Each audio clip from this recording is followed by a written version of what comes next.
वालेकुम सलाम जी। जी कौन और कहाँ से? मैं लूटन तो बोल रही हूँ जी फरमाइए, क्या नाम है आपका? नसरीन। बहन नसरीन, क्या सवाल है आपका? मेरे पाँव में बहुत दर्द है। पाँव में दर्द है? कौन से पाँव में?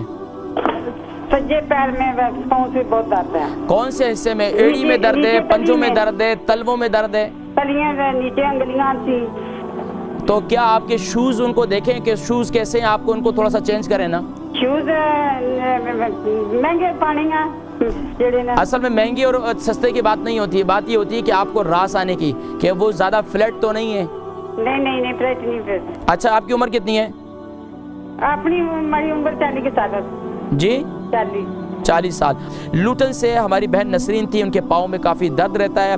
अब उसके लिए मैंने तो बताया था, एक तो अपने शूज़ को देखें, कॉमन सेंस की बात है। पाँव में दर्द हो रहा है, दूसरी वजह इन्होंने बताई कि इनका वज़न ज़्यादा है। जब वज़न ज़्यादा है तो जाहिर बात है पूरी बॉडी का वेट आपके पाँव पर होता है। अब उसके लिए आप ऐसे शूज़ जिनके वज़न ज़्यादा है और वो शूज़ इस्तेमाल करते हैं, उसमें पाँव में काफ़ी दर्द रहता है, उसके लिए बेहतर ये है कि ऐसे शूज़ इस्तेमाल करें जिसमें पाँव आगे की तरफ नहीं, पाँव पंजे की तरफ जो है आपका ज़्यादा जोर पड़े, एड़ी की तरफ ना पड़े।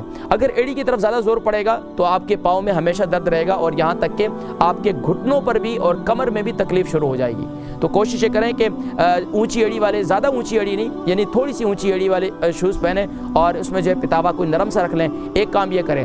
दूसरा काम ये करें कि जैतून का तेल और कलौंजी का तेल हम वज़न करके नीम गर्म इसे करें और उससे मालिश करें और उसके बाद रात को सॉक्स जो है वो ले लें, आगे से काट दें और पिछला हिस्सा जो है ना वो पाँव को ऊपर चढ़ाकर रात को सो जाएं। ये अमल करें, इंशाअल्लाह अज़ीज़ आप पाबंदी से करें। अगले 7 दिनों में मुझे दोबारा बताएं, इंशाअल्लाह पाँव के दर्द ख़त्म हो जाएगा।